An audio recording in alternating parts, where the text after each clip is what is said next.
Welcome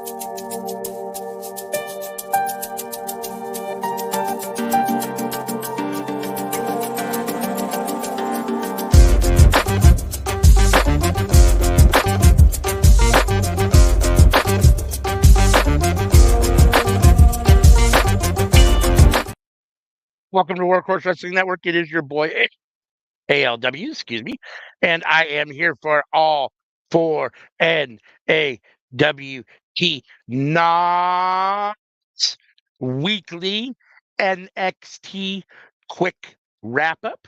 So I'm going to talk to you. I'm going to quickly review NXT from 2 nights ago, Tuesday, June 25th. The show started off showing Ava Rain in the back having a conversation with the refs, and says that it's been a wild few weeks around here and anyone can show up. So please be on your guard. We are then live and we start off immediately going right into our NXT Tag Team Turmoil match. It starts off with Inofe and Blade versus Tyler Bate and Pete Dunne, New Catch Republic. This is a solid little opener here. Opening, two for this match. Blade and Inofe haven't really done a whole lot to move the needle for me. I love Pete Dunne and Tyler Bate, so New Catch Republic, I'm here for. And they got this win here, essentially eliminating Inofe and Blade. And the second team down was Legado del Fantasma, Los Humbertos Garza, Angel Garza, and Humberto Carrillo to face New Catch Republic. Winner stays in the ring. New Catch Republic got this one as well. This was a little bit better. Obviously, Garza and Carrillo are veterans. All four of these men are really solid wrestlers. Some good high-paced action for the short amount of time it was. I think they were maybe in the ring together for maybe 3 or 4 minutes. This whole match, took about 17 minutes, and there was 5 teams total. So you can imagine each team got about 5 minutes or so, a little less. Inofe and Blade probably only got about 2.5 minutes or so, maybe 3. These guys got about, I don't know, 5 or so. And New Catch Republic got the win here as well. Next in was the OC. And they came down to face New Catch Republic, who's still in the ring with 2 victories after eliminating Inofe and Blade, and then Los Humbertos Garzas, Legado del Fantasma. So it is Carl Anderson and Luke Gallows versus Pete Dunne and Tyler Bate now. Again, 4 veterans that can go. Luke Gallows is probably the weakest wrestler of these 3 athletic-wise. But he's a big, strong guy that serves nasty strikes. They got the roll-up for the pin here. And this was okay. I thought this was okay. Again, they got about 5 minutes or so. And then our final team came down at Chase U. It is Hudson and I'm sorry, it's Andre Chase and Duke Hudson now versus Pete Dunne and Tyler Bate in the final. These will be the final 2 teams in this tag team turmoil. The winner gets a tag team title match against Axiom and Frazier at NXT Heatwave coming up. So this was solid. I'm not the biggest fan of Chase U, so when they were the final group, I was really rooting for Dunn and Bate here. I really wanted New Catch Republic to win. Unfortunately, Chase U did get the win. This whole tag team turmoil match went about 17 minutes. Chase U, Andre Chase hit the high cross body for the win. So now we have Andre Chase and Duke Hudson versus Axiom and Frazier at Heatwave. And I got to be honest with you, for me personally, as a fan, Axiom and Frazier don't do a whole lot for me. And I'm not a big fan of Chase U. So this match has lost a lot of its excitement. I was really hoping New Catch Republic was going to be in it, and that would keep my excitement level high. So let's see. Then the girls are in the locker room watching Roxanne. Uh, with Lola Vice on TV, and then Roxy walks in and demands what they're watching. She questions Carmen for being offended by it, saying anyone in the locker room, especially Lola, are incapable of reaching her level. Carmen says she wants a match later tonight, and so let it be. So we will get a match between Carmen and Roxy later. Ethan Page is backstage, showing that he's here on NXT this week again. We then get a memory. We get a memory or graphic for Sika. Rest in peace, Sika. His what he gave to wrestling is enormous. Um, his family is one of the royal families of wrestling. He is a legend. Much respect and condolences to his family. Sending prayers and love, and um, lots of well wishes during this tough time. So, uh, condolences to the NY family. So, Nathan Frazier is in the back, and Dante Chen comes out, says, I know you already got a tag team partner in Axiom, but I'm going to be in your corner. He says, Frazier says, I don't know what's going on with Axiom. So, sure, absolutely. I'd love you in my corner. We then get Ethan Page. Oh, sorry, I didn't change this. We then get Ethan Page. He's got a mic. He says Heat Wave is a week from Sunday and things are heating up. We just saw him compete for the tag team titles, and NXT is already announced who is challenging Trick Williams from. Has already announced he was battling Trick Williams at Heatwave next week. Javon Evans, the winner of the Battle Royal from last week. The only problem is that Javon Evans didn't win the Battle Royal because Ethan Page was never eliminated. So he's continuing to do that. He says he's going to keep it professional and wants to publicly and professionally call Ava down to the ring. Ava comes out and says, let's see, all ego just isn't a catchphrase. He truly believes it and thinks he deserves the world without having to do anything for it and that he can do no wrong. Paige says, of course, when you're someone like me, you can't. Then Sean Spears shows up. Um, he doesn't want Ava making rash decisions. He doesn't have an issue with Paige. They've traveled the same road. And he says Paige followed in his footsteps, and he pinned Javon first. So he should get a match with Trick before Javon or before Ethan Page. And then here's Trick Williams. Trick tells Spears to sit his goofy ass down. Ultimately, what we get out of here is that Trick says that he doesn't care what's going on. He'll wrestle all three of these guys. So at Heatwave, we are going to get a fatal four-way for the title. It will be Ethan Page versus Trick Williams versus Sean Spears versus Javon Evans at Heatwave for the NXT World title. Should be very fun. I think it'll be a really good match. We then had Ridge Holland backstage looking happy. Um, and then New Catch Republic walks up and says, what are you doing? You were supposed to go off on your own, and now you're here with Chase U, and kind of laughs at him. And then Thea Hale calls Ridge, who leaves, and Hank and Tank walk up, and they want a match with the New Catch Republic. Hank and Tank tell Pete Dunne and Tyler Bate that they've been watching them and that they want a match, and Bate says, you got it. Stevie Turner's backstage with Robert Stone and asks what he wants. Stone asks what Stevie wants and says he's been helping Ava make a lot of big decisions, noting it was only a matter of time before Ava saw him as an asset. Stevie says she's been helping too, but Stone says she's a narc. He says this isn't going to work, and Stevie says she couldn't agree more. They're not going anywhere. And Stone says Stevie couldn't beat him on her best day. Oh, really? And she says, oh, really? So I'm assuming we're going to get Stone versus Stevie Turner here, Robert Stone versus Stevie Turner here. Well, we're not ultimately because WWE doesn't do intergender wrestling, so we won't get that match. But this is an ongoing little tete-a-tete. Robert Stone might have to fight somebody that Stevie Turner wants to give him.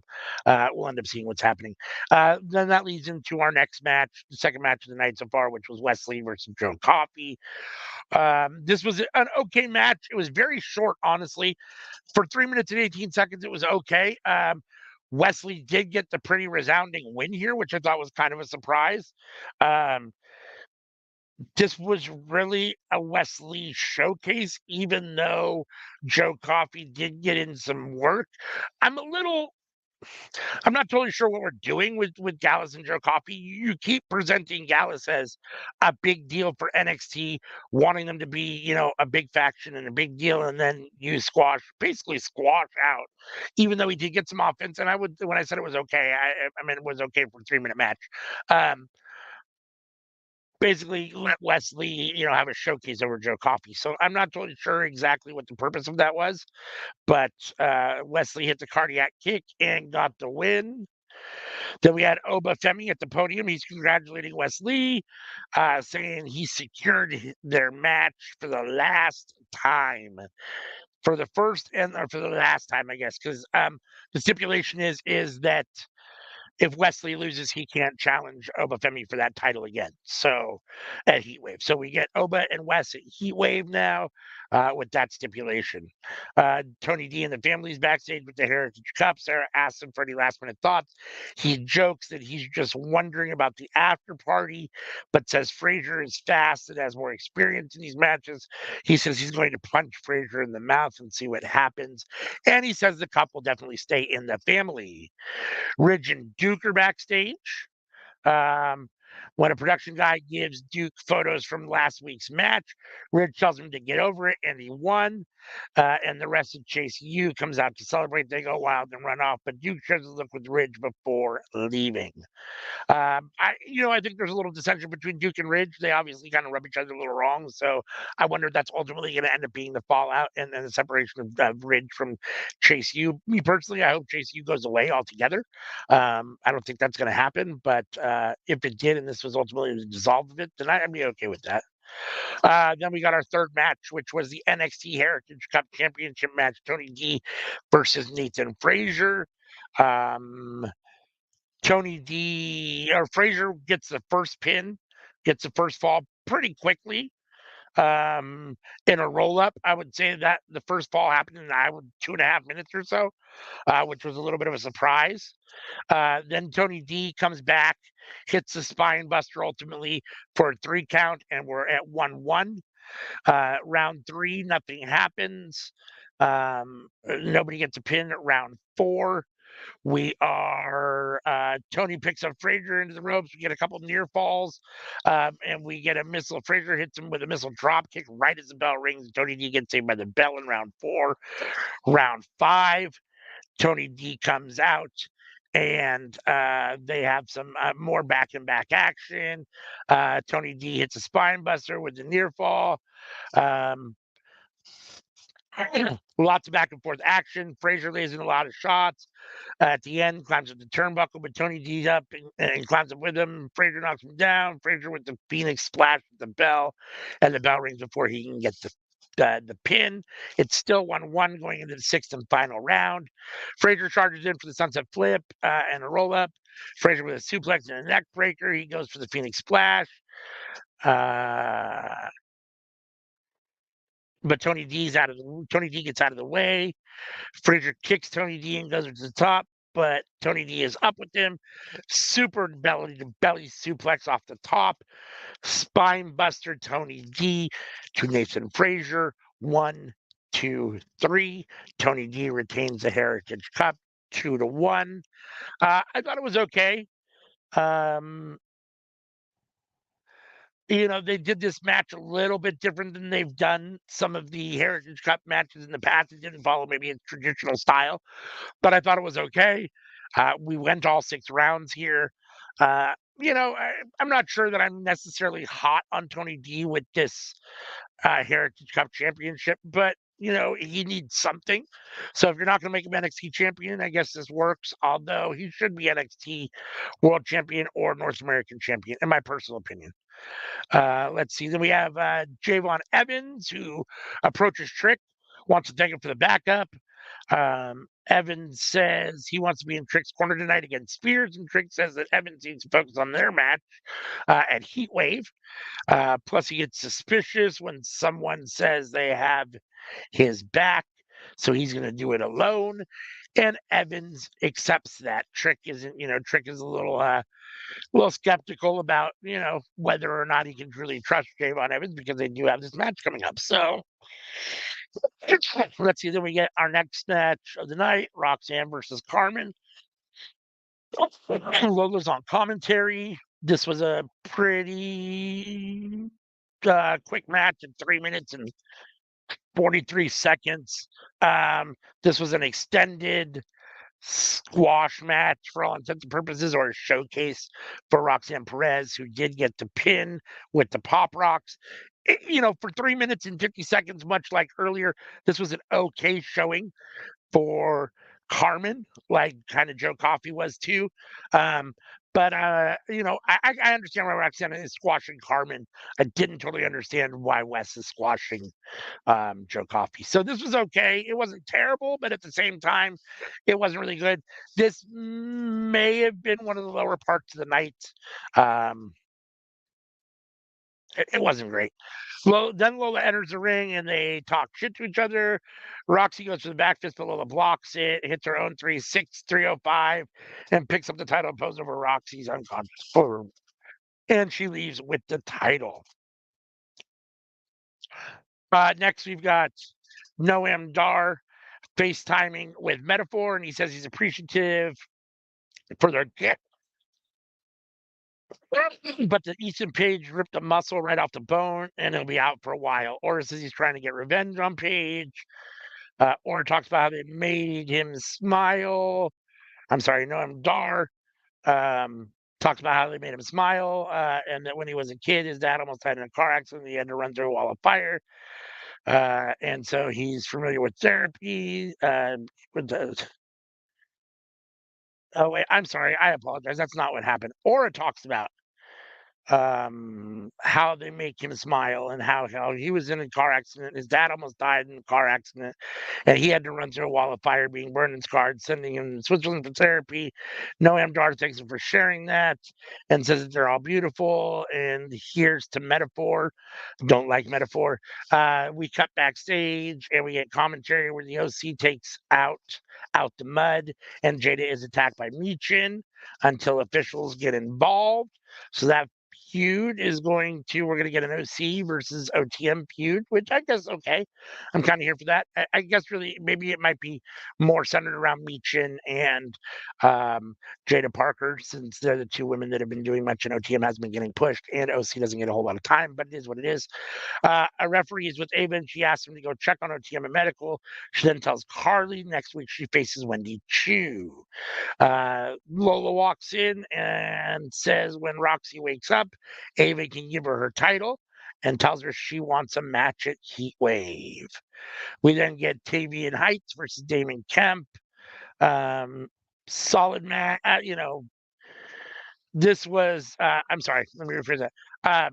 Tavian Heights gets a win here in a little under 3 minutes, 2 minutes and 56 seconds. This was a squash for Damon Kidd. For Damon Kemp. This was a squash on Damon Kemp. Damon Kemp got squashed by Tavian Heights, who I like. He's shown a bright future. I think him and Javon Evans and Trick Williams are definitely the future of NXT for a while, and I'm here for that. I'm very happy about that. And he looked really good in this. And he got the angle slam and then hit the belly to belly. Or no, I'm sorry. He got the belly to belly for the 3 count. So Tavian Heights looks good. I appreciate him. I think he's going to solid. Then we get Kelly asking Kalani about finding out who she will defend her title against in Heatwave. Kalani says that last week was a confidence booster against Mi Chin. She doesn't want to be a dramatic person. She wants to face opponents and move on to the next one. Kalani leaves and Jada steps in, and they aren't cutting back. And says they aren't cutting back. So they aren't cutting back. Mi Chin wants a blindsider next week. Two of them in a street fight. Mi Chin and Jada Parker in a street fight next week. Carly Bright is proud of Malik and Idris, even though they lost. Idris says if it only led to wins, Izzy Dame is there. Says exactly. She says Idris and Malik are too afraid to say it, but they don't want her there. None of them will amount to anything. Carly says if Izzy has a problem with her, just say it. Izzy says she doesn't and leaves. I don't know exactly what's going on here. I get. Sorry, my headphones stopped there for a minute, so I had to pause the recording real quick. Let's see. We get Axiom backstage next saying that was close and that was close to beating Tony D for the Heritage Cup, and that he thought he had it. Axiom said they need to focus on Chase U for their title match at Heatwave, and that they should watch some tape and prepare for the match at Heatwave. We then get Ariana Grace versus Sol Ruka. This match is under 4.5 minutes, about 4 minutes and 15 seconds. Sol Ruka gets the win here. This was very sloppy. Unfortunately, Sol is really good, but she needs to slow down and take a little more time on her moves. And this match didn't come off well. Honestly, now that I'm thinking about it, this is probably the low part of the night, unfortunately, because I do like Sol Ruka, but this match was kind of ugly. So she's got to. They both got to work on their stuff here. Ariana Grace leaves a lot to be desired, and Sol Ruka, I think, is a superstar. She just needs to hone her skills a little bit better. Roxanne walks in and grabs her title. I'm sorry, let's see. Kalani came out and poses with Sol Ruka. First, Roxanne grabs her title from Ava's desk. Blaming her, Ava says Roxy attacked Lola, ran her out. Took her title and brought it here. I'm sorry. Roxy is not happy, says she wants to defend her title against Lola at Heatwave, so we now have that match. Kalani and Soul say they'll see each other at Heatwave and walk off.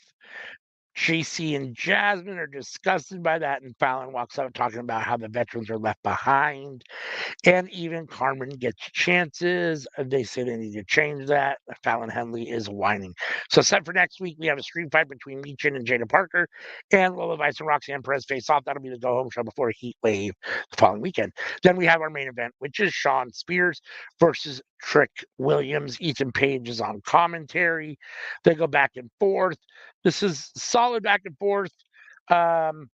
Eventually, Brooks Jensen comes in out of the audience and grabs the announce table, the top of the announce table, and ultimately hits Trick in the head with it. I'm not sure. Jensen hit Spears. No, he hit Trick with the top of the commentary table. Then Spears hits the C4 in the corner for the win. This match was about 8 minutes and 20 seconds. It was a solid main event. The Jensen angle is progressing. Brooks Jensen is attacking people and moving and so on. So I think it's coming off well. That the announcers they acted like they didn't know who he was. And I thought this match was good. I'm looking forward to the Fatal 4-Way at Heatwave. This was a good show. I think for the most part, this was a solid show. I would give it like a B. There wasn't anything terrific. There wasn't anything terrible. I talked way longer than I should have. But I think for the moment, that's all I've got to say. Make sure and tune in tomorrow for Friday Night Fights, where Anika and Sammy Joe will be watching SmackDown and Rampage. You can also join us on Dolores's channel, where Dolores and myself, will be watching GCW. I forget what the name of it is, but you can check us out there. That's 6 p.m. Pacific, 9 p.m. Eastern tomorrow, Friday night, on the Dolores' channel. Then Saturday, join us Saturday for Collision, our live Collision watch along. Then join us Sunday for Forbidden Door. We'll be here live for that. Then come back Monday for Seeing Stars. Come back on Tuesday nights, always live for the Cookout. I believe we're going to be playing my Wrestling IQ trivia game next week, so tune in for that. Let's see. You can scan this horsey and get to all of our social medias. There's polls up now on YouTube for which retro watch along you would like us to do. There's several choices there. There's also some polls for Forbidden Door. Who you think is going to win? Check those out. Comment. Let us know what you think. We appreciate it. Scan this. Get in touch with us on all social medias. And until next time. Peace.